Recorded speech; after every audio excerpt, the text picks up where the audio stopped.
So President Biden says he's a Zionist. You don't have to be a Jew to be a Zionist, and I'm a Zionist. But is he really a Zionist?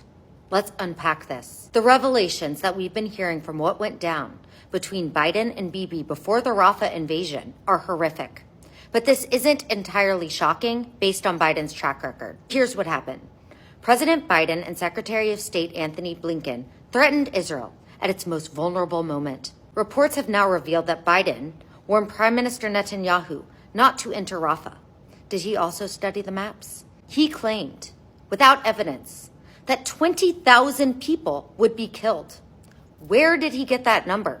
It turns out that this number was completely false, but it gets worse. Biden didn't just pressure Bibi.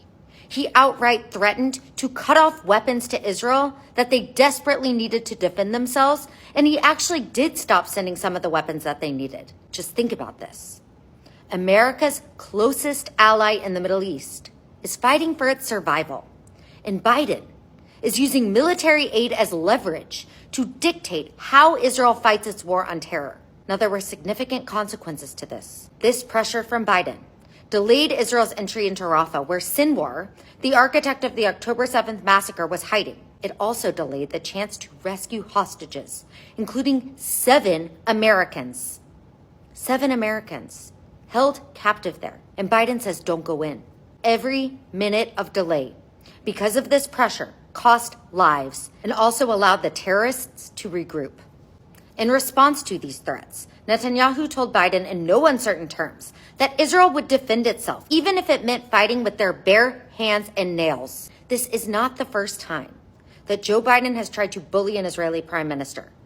Back in the early 1980s, when Biden was a senator, he threatened Prime Minister Menachem Begin over Israel's plans for Judea and Samaria, even suggesting that the U.S. might cut off aid.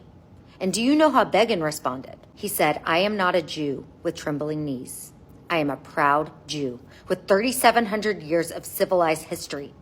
No one came to our aid when we were dying in the gas chambers and ovens. No one came to our aid when we were striving to create our country. We paid for it. We fought for it. We died for it. We will stand by our principles. We will defend them. And when necessary, we will die for them again, with or without your aid.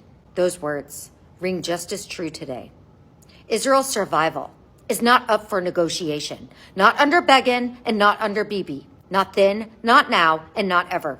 Biden loves to claim that his support for Israel is ironclad, but time and time again, we see otherwise. Just this week, his administration approved hundreds of millions of dollars in aid to Gaza, money that will surely line Hamas's pockets. Just yesterday, 100 aid trucks were violently looted in Gaza by Hamas. And let's not forget his latest threats to sanction Israel for building homes in Judea and Samaria, our biblical homeland.